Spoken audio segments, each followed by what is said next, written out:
designed the quad bike virtual reality experience with Reading College. Our idea is to get a real quad bike. I did increase that down. Okay, so Adil, what's your idea? He wants to sit on it. He wants to sit on So it. you have to ride it, but that's what I'm around. Okay, here goes.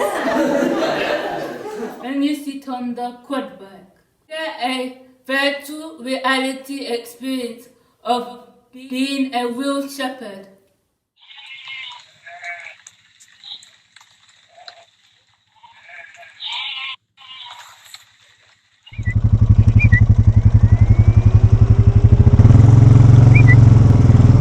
Good girl, come by.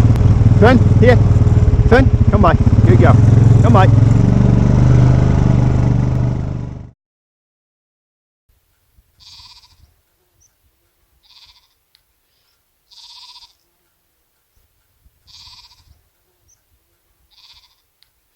I'm Russell Ashford. I'm working here today with my young dog Fern. She's 3 years old. I'm a Dartmoor farmer really. We run an organic flock of sheep on the moor, some organic cattle, and we also milk a herd of pedigree Ayrshire dairy cows. Dartmoor is a piece of rough grazing in the southwest of the country. It's, as I said, 364 square miles. Most of it is subject to common rights, so farmers with their grazing rights will be allowed to turn a number of stock onto that common every year. It used to be forest, it used to be the King's hunting ground. Now obviously over the last thousands of years it's been reclaimed and now become the rough grazing that it is. It's important that we continue to use the common as such, because otherwise it will very quickly go back to scrub again. It's a very important habitat for all sorts of wildlife as well, especially birds. We've got a lot of rare birds that are endangered in other parts of Europe but actually seem to be thriving on Dartmoor. So it's very important that the stock are up there grazing all the time to make sure that that can still happen.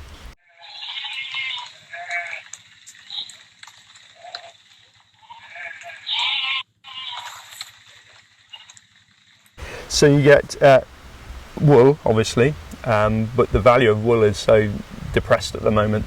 There's no way a flock of sheep would be lucrative enough to be supported by its wool, rather, because of the value of the wool.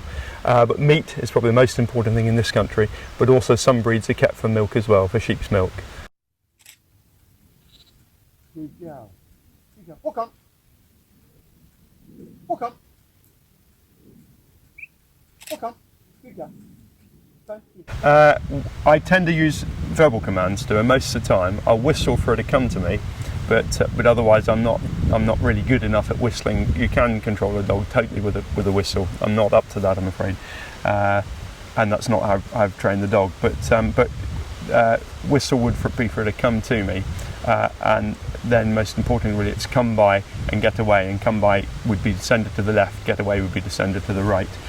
Being a youngster, she doesn't always get that right, so I might need to stop her and correct her. And then lie down or stay would be for her to do just that, to lie down and stay, in case I wouldn't want to move from that spot. So those are the most important commands really. Come on.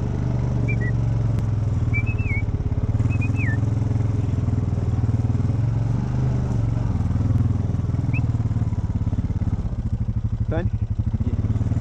Come by. Come by. Because we're running stock on the moor, I'd be lost without the quad bike, to be honest. I could, if I had a horse, I could ride her around the sheep and see them with a horse, but it's several miles to cover, so you'd need a good horse that was, that was familiar with that part of the moor. But the problem is then, when you're there, the dog's exhausted because she's had to run along behind. The benefit, of course, with the quad bike is the dogs can travel on the bike with you, so when you get to the sheep, the dogs are fresh and ready to go. So yeah, the quad bikes become an essential part of my kit really, and the same for a lot of Dartmoor farmers. Yeah.